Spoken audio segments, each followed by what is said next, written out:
It is a rather intriguing scene. Such little girls and such grand and important-looking men. It took place in 1802.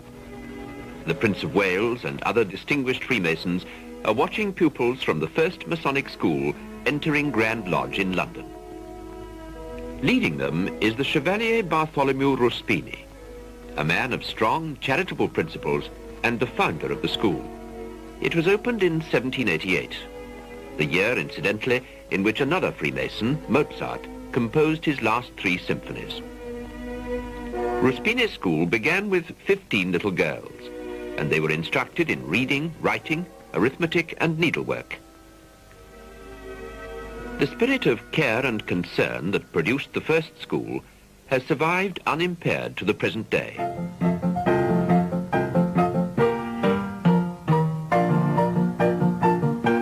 The care and concern haven't altered.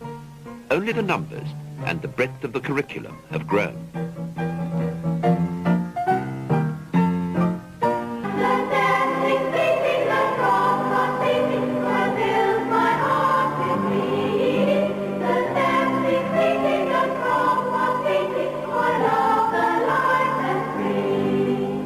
Enough! He's spoiling the fun with his incessant caterwauling. Let's the entertainment begin. Kill! Kill! Faithful! Kill! Man!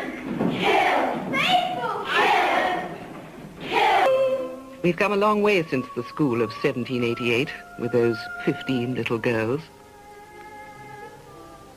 Today, the Royal Masonic School for Girls proudly takes its place as one of the world's outstanding girls' schools.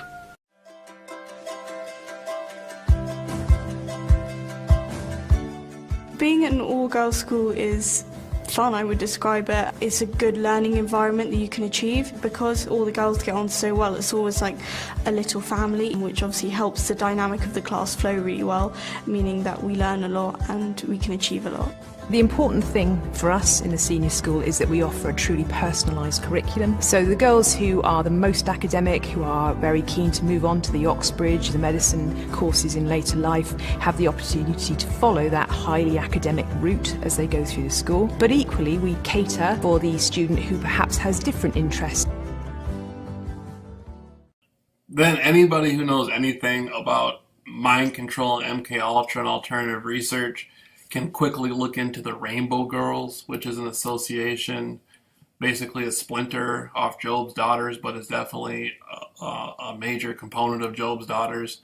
And those who don't know, Job's Daughters is basically based off the book of Job, of the Old Testament of the Bible.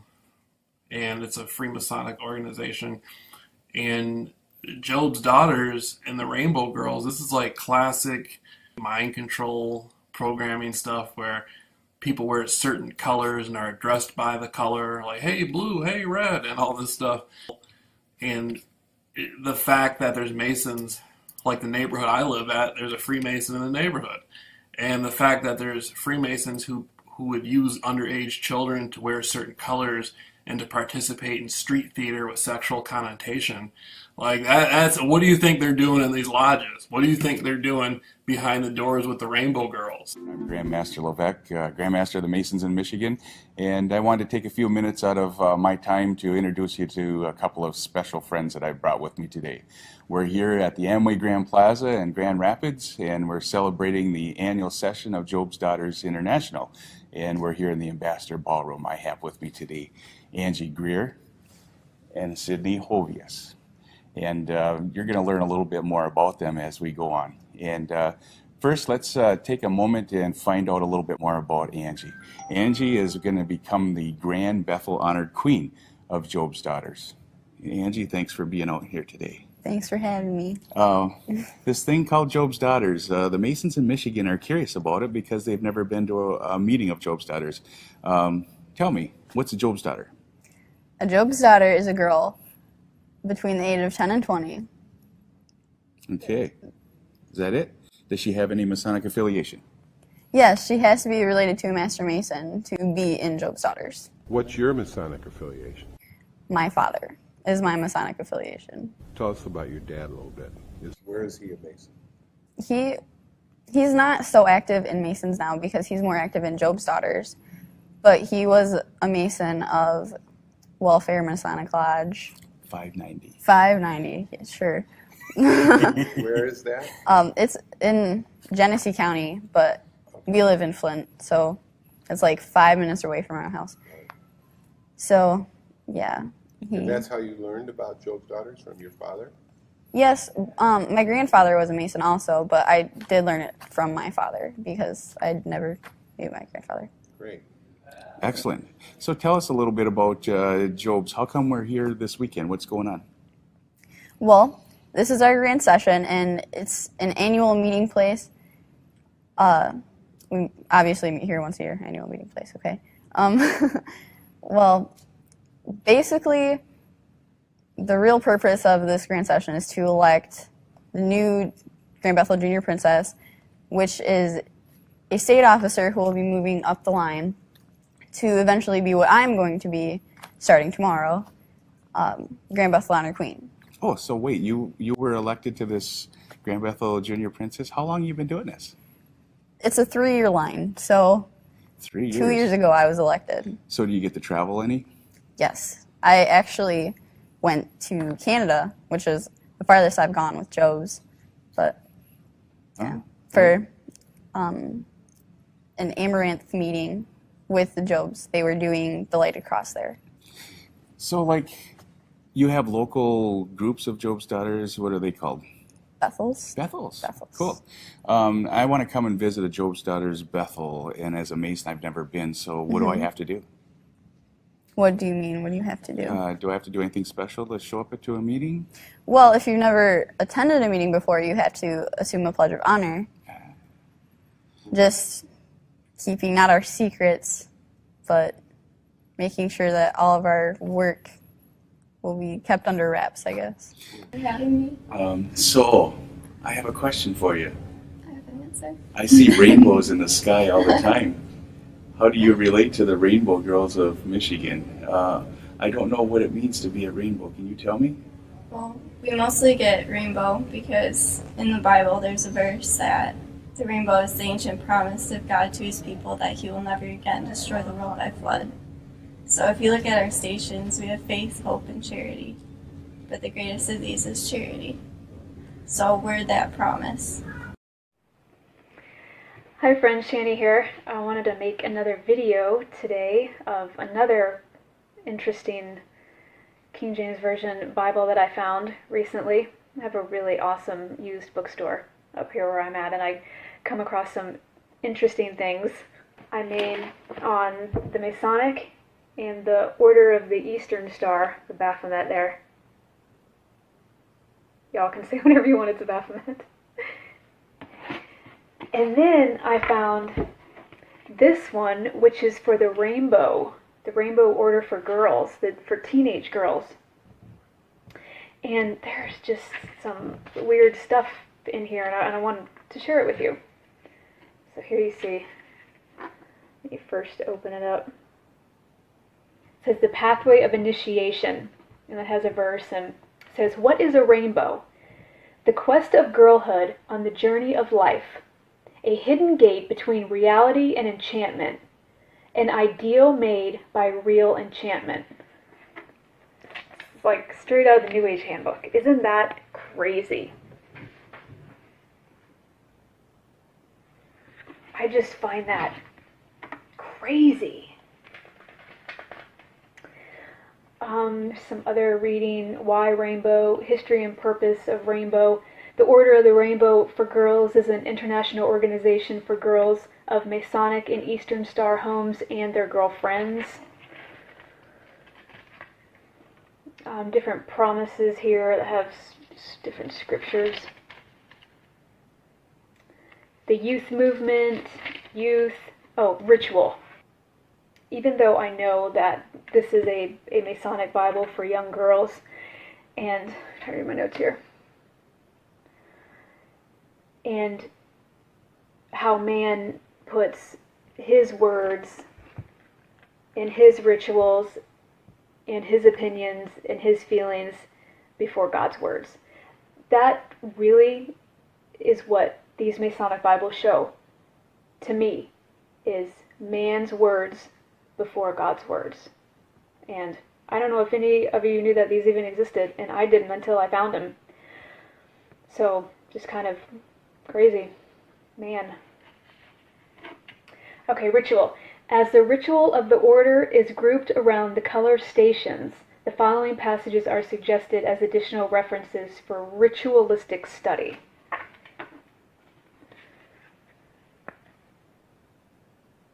And if you want to read it, just pause. Crazy. I go to high school, love music, and enjoy hanging out with friends. I guess I'm a typical high school girl. But then I started thinking about my future. To be successful, you have to be prepared for life. And now I am. I'm a rainbow girl. The International Order of the Rainbow for Girls is a nonprofit organization where girls learn leadership skills, public speaking skills, how to dress for success, and how to give back to their communities while having fun bonding. Girls between the ages of 11 and 20 can learn common skills that are needed to succeed. There are many workshops and opportunities teaching successful leadership, especially in community service. Here, girls can learn how to work together through teamwork while supporting many charities like Relay for Life, Special Olympics, and our current state charity, David's House. We also teach girls how to walk and talk with an appearance that will help you to be successful, especially when you are public speaking or running an event with us. Rainbow girls know how to work hard while having fun doing skits, games, and mostly bonding with your fellow sisters from your local town to all over the world. Networking is a key tool for success, and it is clearly taught in our organization through sisterhood. The open Bible. Each rainbow girl should open her Bible at the 9th chapter of Genesis every night before she retires and leave it lying open in her room all night as a symbol of the thought that she is asking, that its white light shall penetrate her heart, and that God shall watch over her while she sleeps. She should close the Bible as soon as she rises. Genesis 9 is Noah, and for when God tells Noah to replenish the earth. You can see. You can read all that if you'd like. Just kind of crazy, right? Oh, the church life. Members of the Order of the Rainbow for Girls are taught to identify themselves with some church. Some church. Here's some here.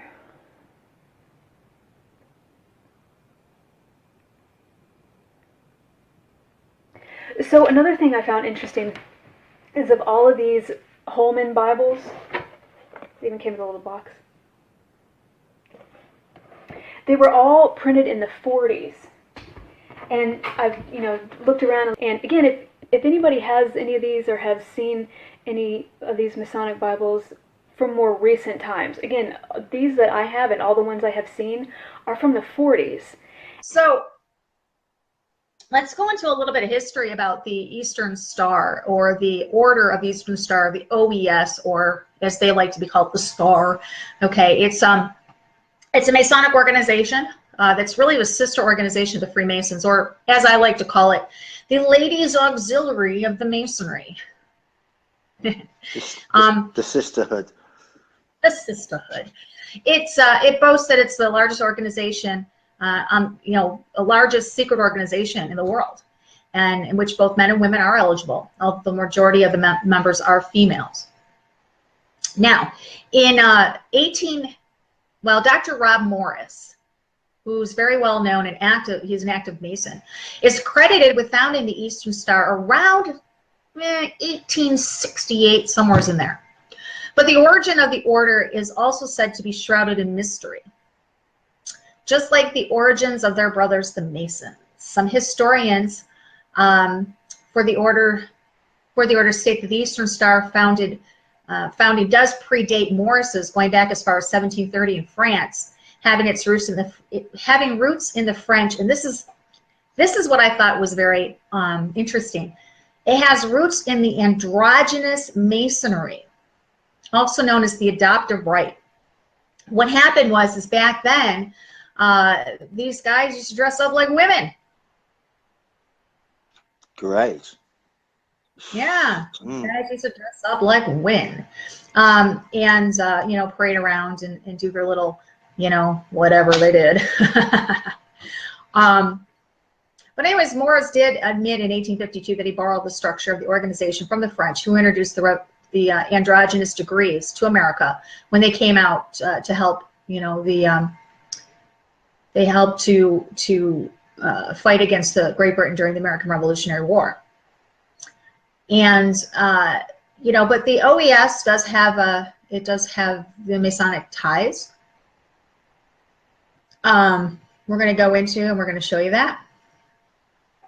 And it's what's bad is thousands and thousands of decent women have innocently taken part in these pagan rites that are put forth in this organization, and it's basically witchcraft. Basically witchcraft. And we're going to show you how. We're going to show you what we're talking about, and we're going to show you the OES's, or the Order of the Eastern Star's Masonic ties.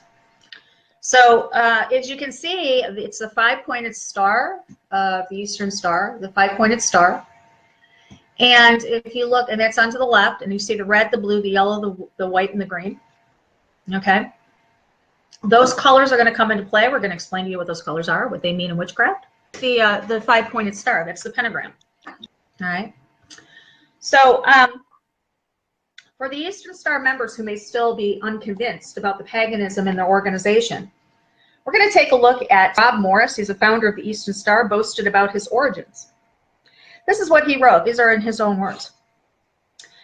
About the 1st of February, 1850, I was laid up for 2 weeks with a sharp attack of rheumatism, and it was this period which I gave to the work in hand.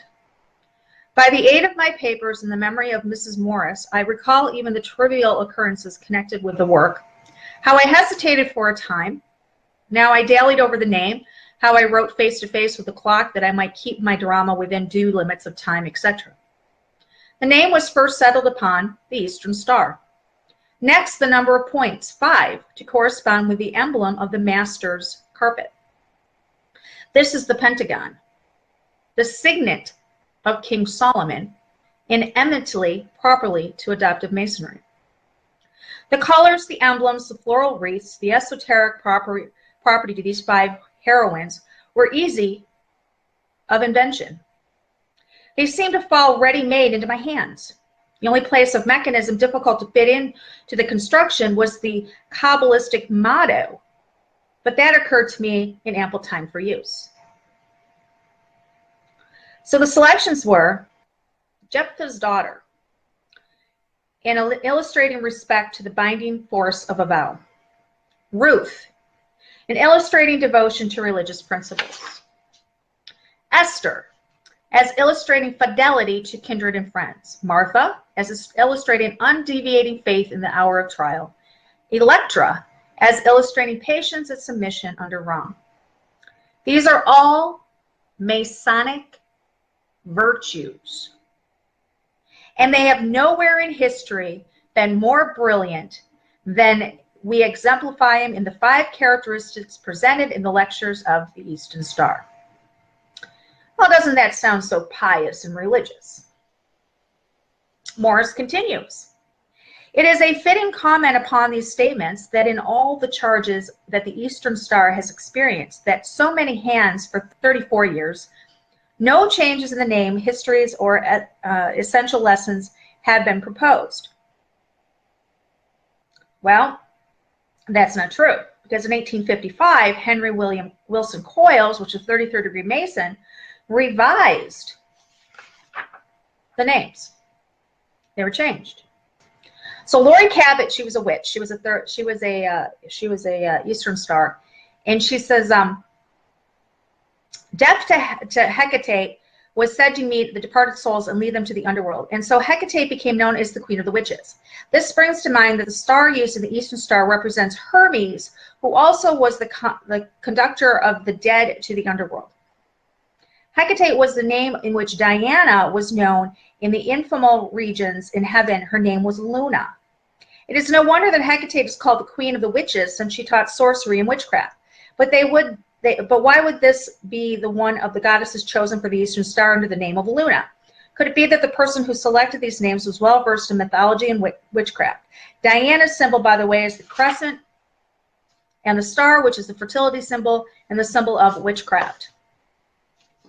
The goddess represented Ada, Jephthah's daughter. Remember that Ada was a young girl who committed to perpetual virginity in order to fulfill the vow her father had spoken of. And it is in the Bible. It's in Judges 11, 37 through 40. Notice that Diana's most favorite temple is the Ephesus. Ephesus and elsewhere, the cult of Diana encouraged sexual license and sacred promiscuity.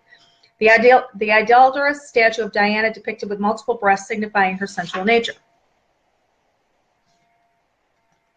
So in fact, the great Diana of Ephesians, is Diana, or the goddess Hecate, Selena, or Artemis, the moon goddess. And so that is where that Jephthah became her. Esther was Hebe. The goddess usually mentioned in the Eastern Star for Hester is Hebe, H-E-B-E. We are told this is in Greek mythology. The goddess of youth, the daughter of Zeus and Hera, Hebe was for a time the cupbearer of the gods, distributing nectar and ambrosia at all their feasts. But she was later replaced in this office by the young Trojan prince Diomed on Mount Olympus, the home of the gods. She was in charge of domestic matters. So we have now this changed to another pagan goddess. Ruth was changed to Flora. Flora was the goddess who had represented Ruth. Flora, also known as Chloris, C-H-L-O-R-I-S, was a goddess of springtime and flowers in Roman mythology. This is one of the goddesses of whom Albert Pike wrote about in his poem. The Romans held an annual festival in honor of Flora. They call it Floralia, which was celebrated with merriment and drunkenness. Now, the Electra's symbol, which was a lion, and we know that the lion is supposed to represent Christ, but we know that there's no way that this lion does represent Christ, because it is also, goes with the symbol of Ishtar, Isis, goddess of love. Yep. Osiris was the pagan god who committed incest with his sister Isis, which resulted in the birth of Horus. Could there be a correlation between the symbol of the goddess of love, the lion, and Electra's symbol, also the lion, in her past, which is love one another? Instantly, the lion was the emblem of the sun. The sun with the rays was also embedded on it. So he goes on to say, shortly after this conversation, I received a letter from another former witch. He wrote that Arame was an obscure Egyptian goddess, and at least my suspicion that Arame was a goddess was finally confirmed. If Arame was a secret name known only to initiates, obviously there would be very little or no information about her available. And you see the red, the blue, the yellow, the white, and the green. Okay? Those colors are going to come into play. We're going to explain to you what those colors are.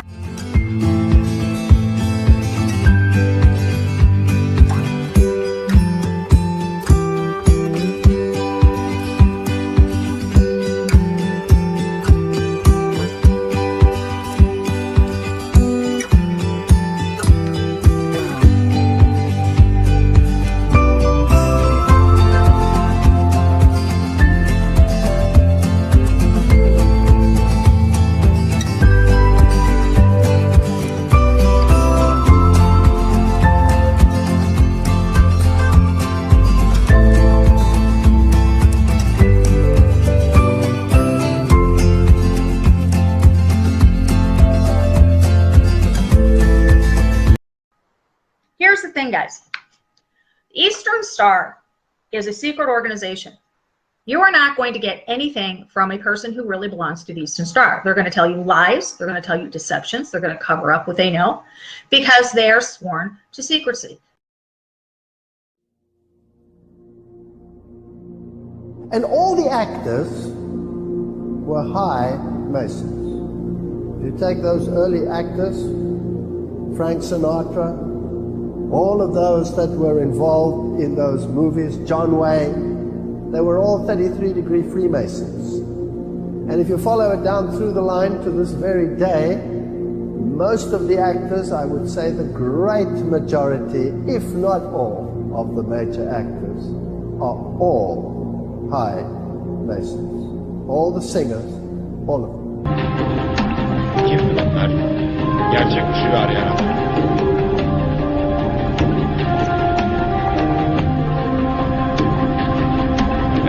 Az önce okunan anda şimdi benim dilimde tekrar konuşsun. Evrenin bu mimarı simgesiyle burada bulunan mason topluluğu önünde kendi istek ve burnlulukla içtenlikle dolu olarak söz veriyorum. Hey folks, this is KJ from the Scariest Movie Ever channel on YouTube. And I have a video here that to me is very important, and it covers a subject I've covered in other videos as well, and that's the deception of Freemasonry, what Freemasonry really is.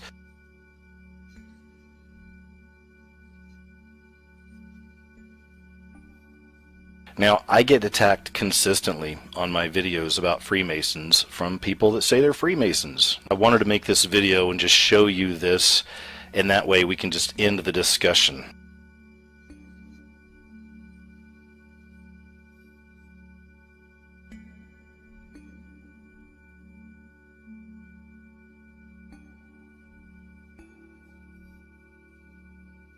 Because this book right here did it for me. It's called The Deadly Deception. Somebody suggested this to me like 3 years ago. It was a friend of mine.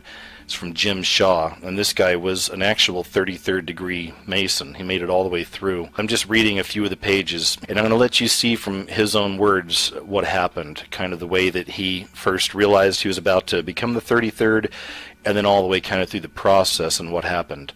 So there's just a few things you need to know going into this, is that throughout this whole thing he was never really a Christian until later on. He had been going to a doctor for a long time while he was rising up through the ranks of Masonry, and the doctor was always kind of talking to him about Jesus and things like this. So the doctor, that all plays in later, but the doctor was trying to lead him on the right path, right? Get this out to your friends and family that are Masons, or that are thinking of being Masons. This book can really save some people, and I think this video could really help some people as well. It's my belief that anybody that reads this book, or for that matter even listens to this portion of the book and watches this video, if you watch this and you still think it's okay to be a Christian and a Mason, you weren't paying attention. A few things to consider would be, I mean, for one, to be inducted into the Shriners, a candidate must acknowledge that Muhammad is the true prophet, and their fez is symbolic of a, quote, great victory for Islam, when in 1465 the residents of Fez killed thousands of Jews, reportedly leaving like less than a dozen alive. So the folks riding around in Fez hats and circles in those little cars don't seem so cute anymore, do they? And highly disciplined lodges, the name of Christ is rarely, if ever, spoken, and in general the Bible, the Quran, Buddhism, and other sacred texts are all placed at equal weight. So this should also be a problem for Christians who take Scripture seriously and understand that Muhammad states in the Quran that the resurrection of Jesus didn't happen. So either Muhammad or Jesus is mistaken. Now, this book also documents really well the peer pressure that plays a role in moving a Christian to make blood and death oaths that are also clearly forbidden in the Bible. So with that being said, let's get started.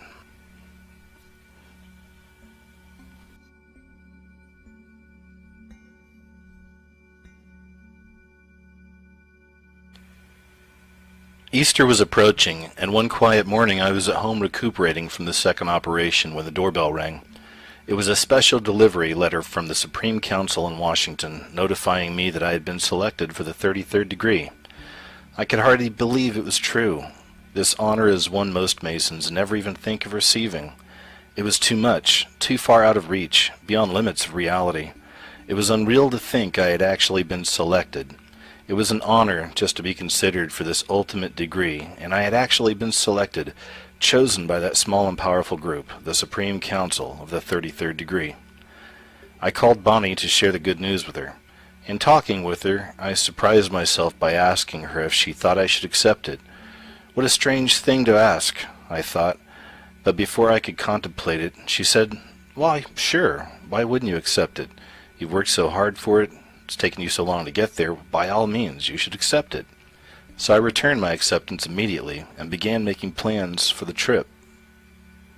Some of the world's most prominent and influential men in the world would undoubtedly be there to participate when I was given this ultimate degree. For me, little Jimmy Shaw, who had gone to work at age 5 and made it alone since age 13. They would be there to give the 33rd degree to me. It was really a bit difficult to take it all in. In order to receive the 33rd degree, it was necessary to go to Washington, D.C. The initiation and related functions were to last 3 days.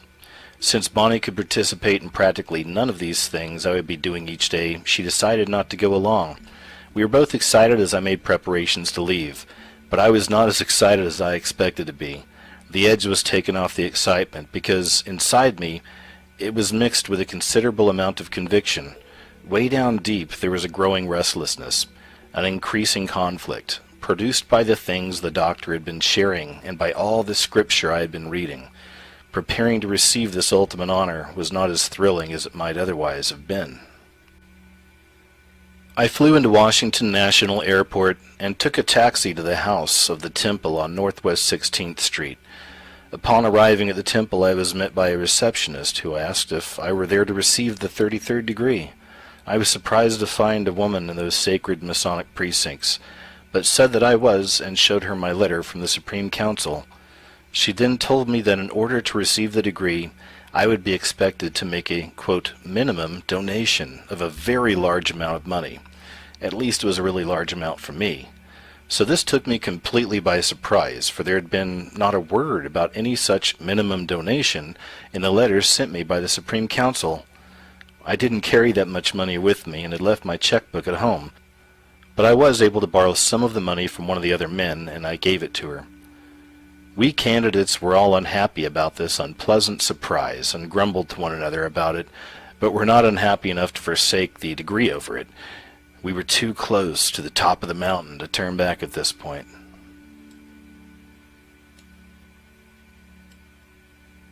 The house of the temple is quite impressive, a bit awesome really. Standing large, gray, and silent on the east side of Northwest 16th Street between R and S streets, it looms very wide and tall from the curb.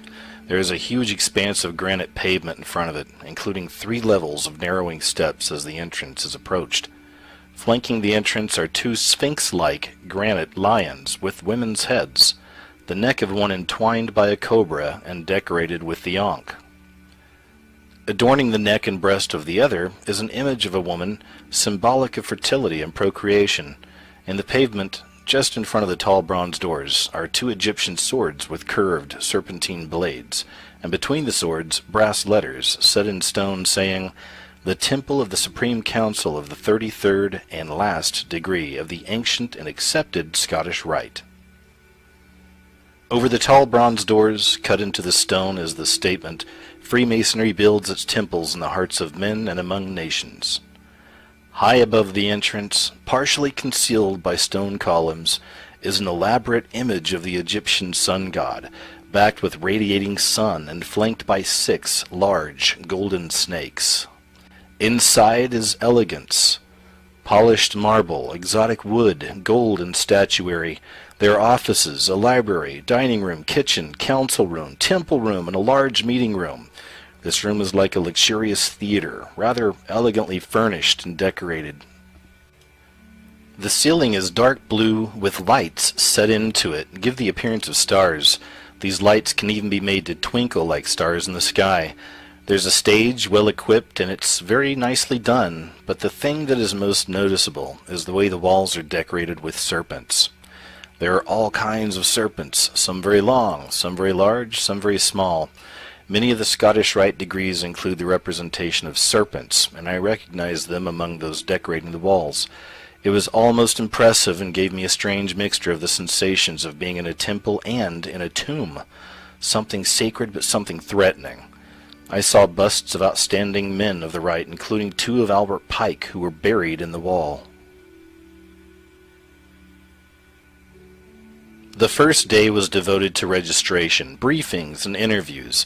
We were called into one of the offices, one at a time, and interviewed by 3 members of the Supreme Council. When my turn came, I was ushered into the office and seated. The very first question I was asked was, "Of what religion are you?"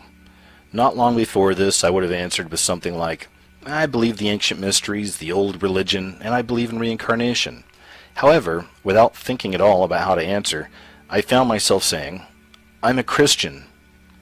Then, to my surprise, and theirs, I asked them, "Are you men born again?" The man in charge quickly stopped me by saying, "We're not here to talk about that. We're here to ask you questions." After they sent me back out, I sat down and thought about it. When the next man came out, I asked him, "Did they ask you if you were a Christian?" And he said, "Yes, they did."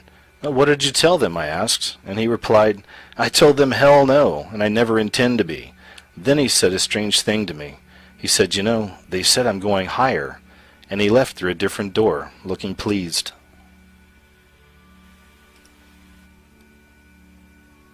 The second day was the day of the actual initiation, held in the theater-like meeting room. Those of us who were receiving the degree were seated, and the ceremony was exemplified, or acted out in full costume, right before us, in the same way that we had performed the lesser degrees of the Scottish Rite all those years before. The parts in the exemplification were played by men of the 33rd degree. The representative candidate was dressed in black trousers, barefooted, bareheaded, and draped in a long black robe that reminded me of a very long black raincoat. He had a black cable tow around his neck, but was not hoodwinked. During the initiation, he was led around the stage, conducted by 2 men with swords, as the degree was performed for us. Instructions and signs were given. Upon the altar were 4 holy books: the Bible, the Quran, the Book of the Law, and the Hindu scriptures. At one point, the candidate was told to kiss the book, in quotes, "of your religion," and representing us all, he leaned forward and did so. I remembered the first degree initiation when I was told to kiss the Bible, and at that moment something came full cycle. It was the final such kiss to be a part of my life. When it was time for the final obligation, we all stood and repeated the oath with the representative candidate, administered by the Sovereign Grand Inspector General. We then swore true allegiance to the Supreme Council of the 33rd degree, above all other allegiances, and swore never to recognize any other brother as being a member of the Scottish Rite of Freemasonry, unless he also recognizes the supreme authority of this Supreme Council. One of the conductors then handed the candidate a human skull upside down with wine inside of it. "May this wine I now drink become a deadly poison to me, as the hemlock juice drunk by Socrates, should I ever knowingly or willfully violate the same." He then drank the wine. A skeleton, one of the brothers dressed like one, he looked very convincing, then stepped out of the shadows and threw his arms around the candidate. Then he and we continued the sealing of the obligation by saying, "And may these cold arms forever encircle me, should I ever knowingly or willfully violate the same." The Sovereign Grand Commander closed the meeting of the Supreme Council with the mystic numbers, striking with his sword 5, 3, 1, and then 2 times. After the closing prayer, we all said, "Amen, Amen, Amen," and it was over. There were some extremely prominent men there that day, including a Scandinavian king, 2 former presidents of the United States, an internationally prominent evangelist, 2 other internationally prominent clergymen, and a very high official of the federal government, the one who actually presented me with the 33rd degree certificate. Some made only brief appearances, others stayed much longer. However, they didn't do much mixing or socializing with us, except for those whom they'd already known.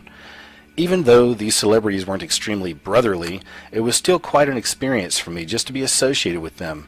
It was easily the largest gathering of such prominent and influential men of which I have ever been a part of. The third day there was a banquet to celebrate our becoming Grand Inspectors General 33rd degree. The banquet was a little anticlimactic, at least for me, and I was anxious to get it over with so I could return home. It was good to be a 33rd at last. But it wasn't as exciting or fulfilling as I had thought it would be during all those years in the craft. I guess this was because of the profound changes going on deep within me. I'd returned home as soon as the 33rd degree award and related social functions were finished, for it was time for my next appointment with the doctor. After he had examined my eyes, he said they were healing fine, that he had felt good about the way they were looking, and as usual he spoke with me about the Lord. I told him that I had planned to come to his church the next Sunday and that I had been reading my Bible. Obviously pleased, he said, "Good, keep studying, and your sight will soon be much better."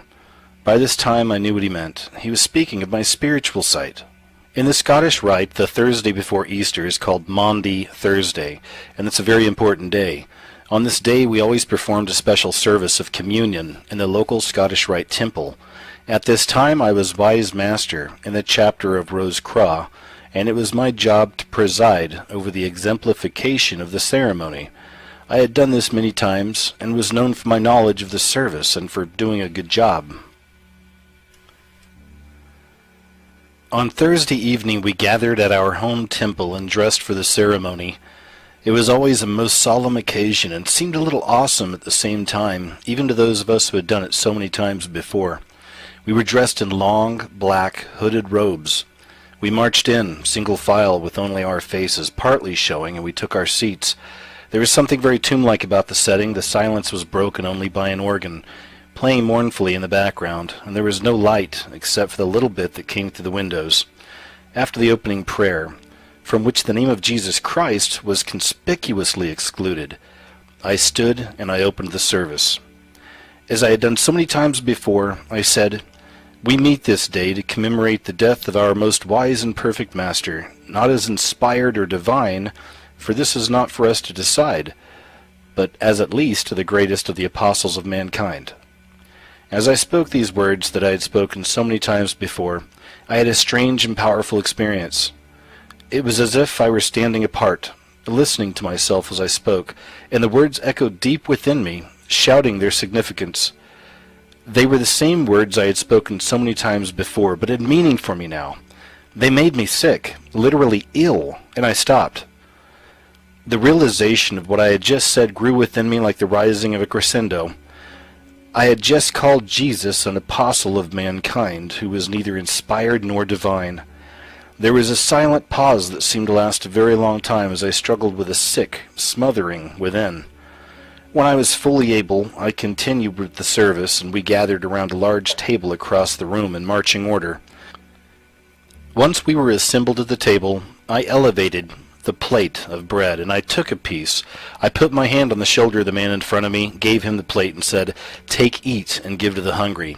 This continued until all had partaken of the bread. Then I lifted up the goblet of wine, took a sip, and said, "Take, drink, and give to the thirsty." Again this continued until all had partaken.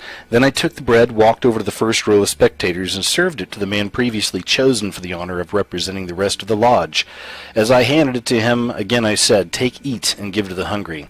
In like manner I served the wine to him, saying, "Take, drink, and give to the thirsty," and he sat down. After this we took our places at the table, shaped like a cross, and sat down. The setting was dark. Our long, sweeping robes were solid black, our faces neatly concealed in the hoods, and the mood was one of very heavy gloom. The Christless prayers and the hymns we sang fit right in. The one word that would describe the entire event to me would be black. It was indeed a black communion. It felt like a large, strange black mass. There was a large menorah in the center of the room, with 7 candles now burning.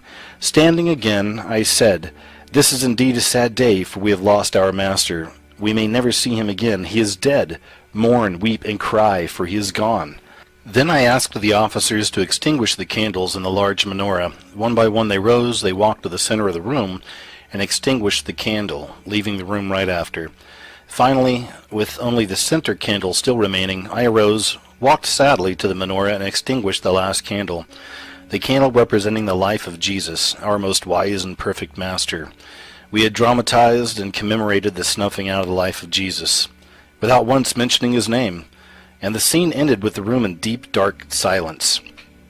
I walked out of the room, leaving only the darkness and the stillness of death. Once again, the single word best to describe it would be black. All through the service I was shaking and sick. I have never felt so sad. I'd stumbled over the words, but somehow I made it to the completion of the ceremony and went back to the dressing room. I still didn't know much about praying, but felt that I had been sustained by the Lord through it all. Back in the dressing room, we hung up our black hooded robes, put our street clothes back on, and prepared to leave. Less than 2 hours had passed since I had arrived, but what had happened in that period of time had changed my life forever. Still sick in my heart, I changed clothes without a word to anyone. The others asked me what was wrong. I couldn't reply. They reminded me that I had acted as wise masters so many times before, that I was known for my smooth performance, and they asked what had gone wrong. I was choking on the awful reality of what we had said and done, the way we had blasphemed the Lord, and the evil black mockery we had made of his pure and selfless death. With weeping welling up within me, I could only shake my head in silence and walk out. Mike was waiting for me at the door, expecting to get a ride home, and he asked, "What's the matter, Jim? Are you sick?" Finally able to speak, I quietly replied, "No, Mike. I'm just sick of this. I'm just sick of all this." I started down the wide steps in front of the large Scottish Rite temple. The realization and conviction was growing within me. I reached the bottom step and I stopped. Turning around, I looked back at the huge granite building and slowly studied the words. Carved in the stone across the top of the entrance, it said, "Ancient and Accepted Scottish Rite to Freemasonry." Something came clearly into focus in my understanding, and I made a decision. This crisis point in my life, one which had required so many years for me to reach, passed in seconds. The truth was revealed and the choice was made, a choice that would be the difference between darkness and light, death and life, one that would last for eternity. Looking up at those words I had walked under so many times, words of which I had been so proud, I spoke to myself out loud. It was as if I were the only man in the world, as I heard myself say, slowly and deliberately, "It isn't ancient, it isn't Scottish, it isn't free, and it isn't right." I turned away and I walked into the parking lot, knowing that I would never return. As I walked into the deepening darkness of that springtime night, I was walking into the growing light of the living God. As the natural darkness closed around me, the supernatural light welled up within me. With every step I took, as the temple receded behind me, I was more free. I will never return. Not just the capital, but the geographical layout of the whole of Washington, D.C. was carefully designed, and the capital itself is just one component. Take a look at this photo and notice its relation to the Washington Monument, one of the most famous obelisks in the world. Notice how similar this is to the Vatican's layout. This exact same layout can be found in Paris also and many other cities. Why this configuration? The key to this is perhaps the dome, which dominates these buildings. In many ancient cultures, the dome shape represented the female principle or the womb. When you have the male principle, which is the obelisk, connected to the female principle, it was believed by occultists that a third entity, a kind of spiritual energy, is produced. We've already seen that idea in the square and compass logo. In occultism, the idea is also quite prevalent that certain shapes and colours either create or diffuse energies. We're quite familiar with this concept today in the form of Feng Shui, which was a craze a while ago. Arranging your furniture in relation to what they do with energies to create balance. You can think of this kind of arrangement between the obelisk and the dome as a kind of Feng Shui designed to generate a spiritual power. Now if we go inside the Capitol and look up at the dome, we see this. Now this dome looks almost exactly the same as the one in the Vatican, and at the top is a painting called the Apotheosis. It was painted by an artist called Constantino Brumidi. His story is interesting because in his younger years he became famous for his paintings commissioned by the Vatican. In 1848 there was a Masonic attempt to overthrow the power of the Pope, and although it was ultimately unsuccessful, this guy who made a living painting for the Vatican, Brumidi, was surprisingly found to be one of the guilty chief conspirators. After that he was shipped off to the USA, and there he made a name for himself by working for occult societies. It was he who painted this painting, which creates a kind of Masonic mirror image to the Vatican. The whole setup of the Capitol, dome and obelisk is present in the Masonic Washington and in the Catholic Vatican. Now this would seem odd for two seemingly opposed ideologies to do this, but then we remember Alice A. Bailey's pronouncement.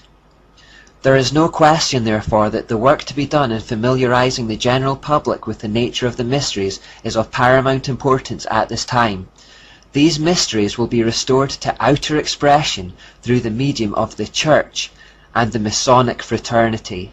Bailey predicted that the mystery religion would start to become familiar to the general public through both the church, meaning the false church, and the Masonic fraternity. This two-pronged attack appear to be on opposing sides but are working towards the same end. Remember that the founder of the Illuminated Masons, Adam Weishaupt, had actually come from the Catholic Jesuit order, but after creating the Masonic Illuminati, he claimed to be anti-Catholic. The Masons and Church appear to be opposed, but in fact are both puppets of Satan. At the top of the Capitol dome we find this statue, who symbolically faces east towards the sunrise. This is the goddess of reason who the French enthroned at Notre Dame, or as we've come to know her since the beginning of this study, Asherah or Ashtoreth.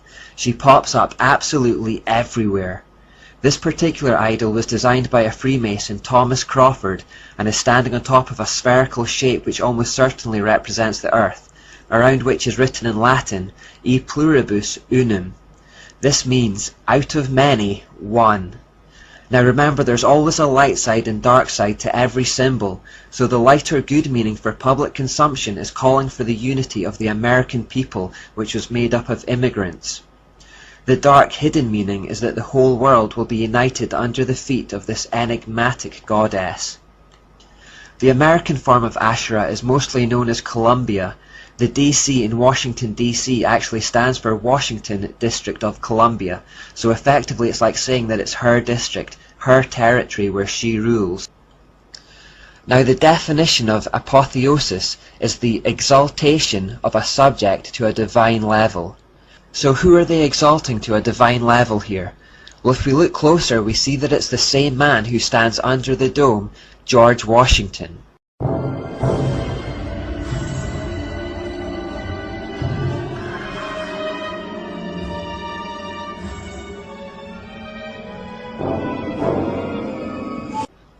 Look at the bottom and you will see the goddess Columbia or Asherah, and then George Washington is depicted directly above her. It represents the deification of the man, George Washington. Note the pose he is striking with his left arm raised and his right hand extended outwards.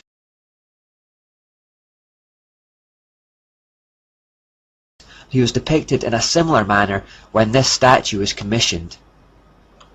Now this statue is again elevating Washington to a position of God, as it was modelled on Zeus.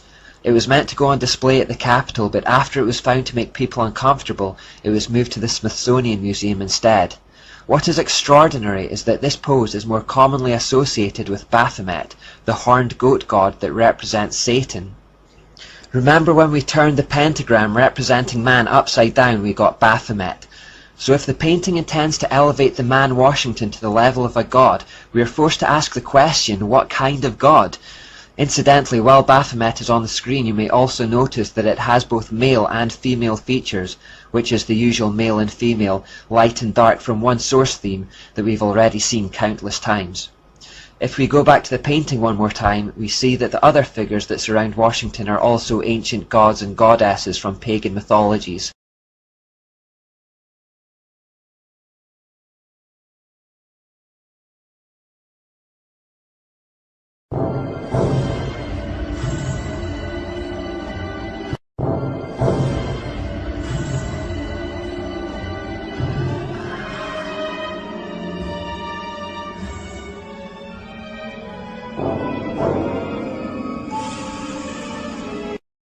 The likes of Atlantis, Venus, Vulcan, Ceres and Minerva, all in reality just demons looking for worship. Directly beneath the dome is the Capitol's crypt, and on the centre of the floor there is a bronze sun symbol. This symbol is geographically the literal centre of Washington, D.C., and all street addresses are attributed in relation to it. You will actually find many pagan gods littered all around the Capitol building. This is just one final example representing Mars to be found near the entrance.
That's a ring of my profession. You don't know nothing about that. Okay, well, can we get a close-up on that area? What? I don't know nothing about What it. is the profession? Yeah, which profession are we talking about? Just look at it.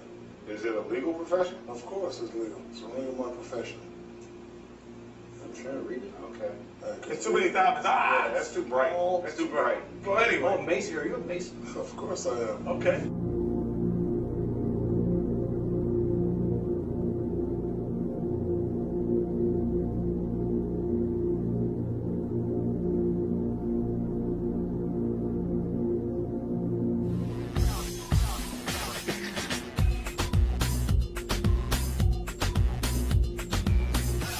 I love DJing. I love music. What's your dream playlist?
torture me over mistakes I made over a decade ago. You back in the game?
So let's dedicate this to General Kelly, the Border Patrol, and the ICE agents for doing such an incredible job.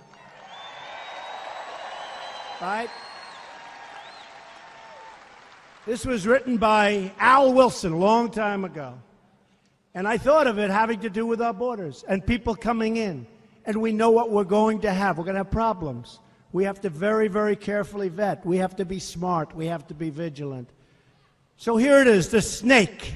It's called the snake.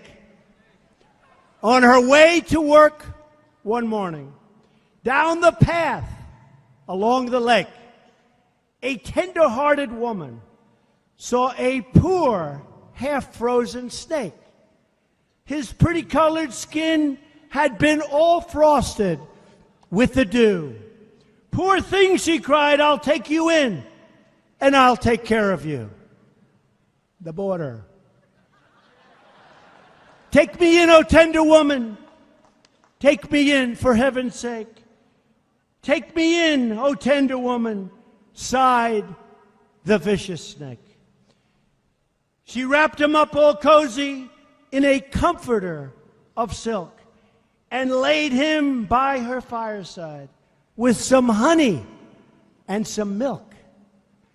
She hurried home from work that night, and as soon as she arrived, she found that pretty snake she'd taken in had been revived. "Take me in, O tender woman. Take me in, for heaven's sake. Take me in, O tender woman," sighed that vicious snake. She clutched him to her bosom. "You're so beautiful," she cried. "But if I hadn't brought you in by now, oh heavens, you would have died." She stroked his pretty skin again and kissed him and held him tight. But instead of saying thank you, that snake gave her a vicious bite. Take me in, O tender woman. Take me in for heaven's sake. Take me in, O tender woman. Sighed the vicious snake. I have saved you, cried the woman. And you've bitten me, heavens, why? You know your bite is poisonous, and now I'm going to die. Oh, shut up, silly woman, said the reptile with a grin. You knew damn well I was a snake before you took me in.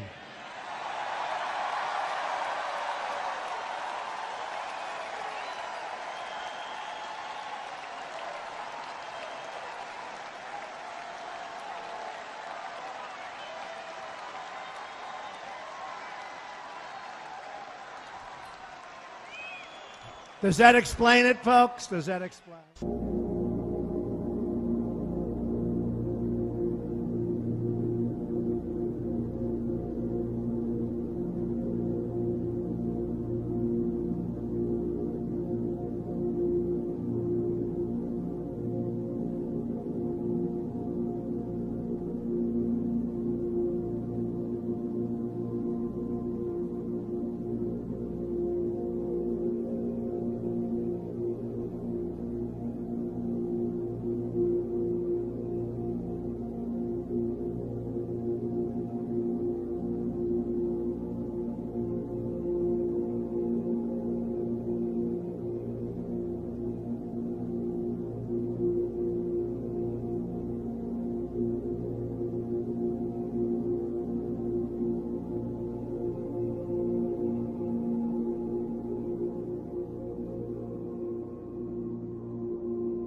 Yeah, they say this is the most complex machine that humanity has ever built.